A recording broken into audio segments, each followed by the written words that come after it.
Sir Nageswararao గారు, మీరు అనాలిసిస్టా, హెలిసినిస్టా, జర్నలిస్టా, జోకరిస్టా అనిపిస్తుంది. ఒక అనాలిసిస్ట్ అంటే, జర్నలిస్ట్ అంటే ప్రజలకి నిజానిజాలు తెలియజేసేవారు. ఏదైనా సంఘటన జరిగితే దాన్ని పరిశీలించి ప్రజలకు యథార్థం తెలియజేసేవాళ్ళని గతంలో అనుకునేవాళ్ళం. గతంలో మీరంటే కొంతగా మర్యాద ఉండింది. ఒక మేధావిగా మీరు విశ్లేషించిన కొన్ని అంశాలను చూస్తే, ఈ రోజున మీరు పవన్ కళ్యాణ్ గారి గురించి చేసిన వ్యాఖ్యలు చూస్తుంటే మీరు కూడా ఈ వయసులో ప్రలోభాలకు లొంగారా, లేకపోతే వయసు రీత్యా మీరు మతిపోయిందా అనిపిస్తుంది.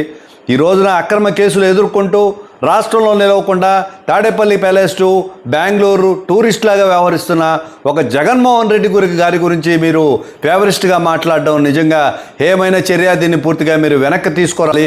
గతంలో అంటే 2014లో ఎన్నో అవకాశాలు ఉన్నప్పటికీ, అమిత్ షా గారితో, మోడీతో ఎన్నో సంబంధాలు ఉన్నప్పటికీ, రాజకీయంగా ప్రవేశం ఉన్నప్పటికీ కూడా జవాబుదారీతనంతో కూడిన రాజకీయాలు చేయాలని, పారదర్శకతతో యువతను నడిపించాలని, ప్రజా ప్రయోజనాల కోసం ఆ రోజు రాజకీయ ప్రవేశం చేయకుండా ప్రజల కోసం ఈరోజు మహాయజ్ఞం చేస్తున్నారు పవన్ కళ్యాణ్ గారు.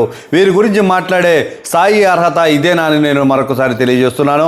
రాజకీయంగా ఒక వైఖరి అంటే ఒక స్పష్టమైన మాటను తెలియజేసేవాడని, అనాలిసిస్ట్ అంటే నిజాలను ప్రజలకు తెలియజేసేవాడని గతంలో నమ్మే పరిస్థితి అయితే ఉంది. ఈరోజు ఒక పార్టీకి కొమ్ము కాస్తూ, ఒక నేరస్తుడికి కొమ్ము కాస్తూ, పూర్తిగా నిరాదరణకు గురైన ఒక రాజకీయ నాయకుడికి వెనకేసుకొని వస్తూ మీరు మాట్లాడిన మాటలు చూస్తుంటే, మీరు అక్కడ ఉండి చూశారా, కుర్చీల కింద ఉండి చూశారా, లేకపోతే చేతబడి ఇటువంటి ఏదైనా నేర్చుకొని అక్కడ ఏదైనా కనిపించకుండా వాళ్ళ కాడ మీరు ఉండి తెలుసుకున్నారా అనేది కూడా తెలియజేయాల్సిన పరిస్థితి ఉంది. జరగనివి జరిగినట్టుగా చెప్పేవారిని హెలిసినిస్టు అంటే పిచ్చ మనుషులుగా ప్రజలు గుర్తించే అవకాశం ఉంది. మీరు అన్ని మాటలు వెనక్కి తీసుకోవాల్సిన బాధ్యత ఉంది. ప్రజలు పార్టీ పెట్టి ప్రజా ప్రయోజనాల కోసం, రాష్ట్ర సుభిక్షం కోసం పనిచేస్తున్న పవన్ కళ్యాణ్ గారి గురించి మీరు మాట్లాడితే చూస్తూ ఊరుకునే పరిస్థితి అయితే లేదు. అనాలిసిస్ట్ అని, మేధావని, జర్నలిస్ట్ అని మీకు ఏమి నోటుకు వస్తే అది మాట్లాడతాం, మనకి ఏది కల్లోకి వస్తే అది మాట్లాడడం అనేది కూడా తప్పు అని నేను తెలియజేస్తున్నాను. ఒక రాజకీయ నాయకుడిగా ఈరోజు మీరు లేనిపోని ప్రేమ పుట్టుకొచ్చిందేమో జగన్మోహన్ రెడ్డి గారి మీద. ప్రజలు మాత్రం పూర్తిగా విస్మరించిన పరిస్థితి అయితే ఉంది. వారు చెప్పిన అబద్ధాలని, వారు సంక్షేమం మర్చిన విధానాన్ని ప్రజలందరూ కూడా వెనక్కి తరిమేసిన పరిస్థితి అయితే ఉంది.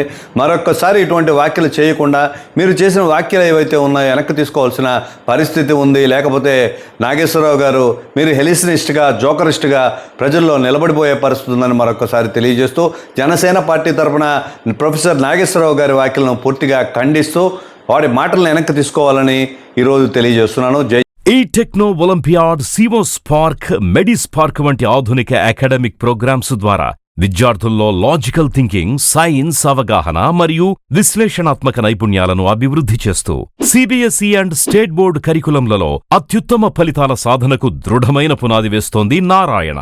అనుభవజ్ఞులైన అధ్యాపకుల సమగ్ర మార్గదర్శకత్వంలో ప్రతి విద్యార్థిలో logical thinking and analytical skills కి పదును పెట్టి జాతీయ స్థాయి విజేతలుగా తీర్చిదిద్దుతూ వారి ప్రతిభను శిఖరాగ్రాలకు చేరుస్తోంది నారాయణ. అత్యాధునిక డిజిటల్ క్లాస్ రూమ్స్, అత్యుత్తమ ఫిజిక్స్ అండ్ కెమిస్ట్రీ ల్యాబ్స్ తో కూడిన సాంకేతికతతో కూడిన విద్యా వాతావరణం, విశాలమైన ప్లేగ్రౌండ్, పరిశుభ్రమైన డైనింగ్ హాల్లో రుచికరమైన పోషకాహారం, సౌకర్యవంతమైన హాస్టల్ సదుపాయాలు కల్పిస్తోంది నారాయణ.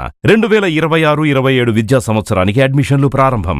వావిలేటిపాడు, ధనలక్ష్మీపురం, నెల్లూరు.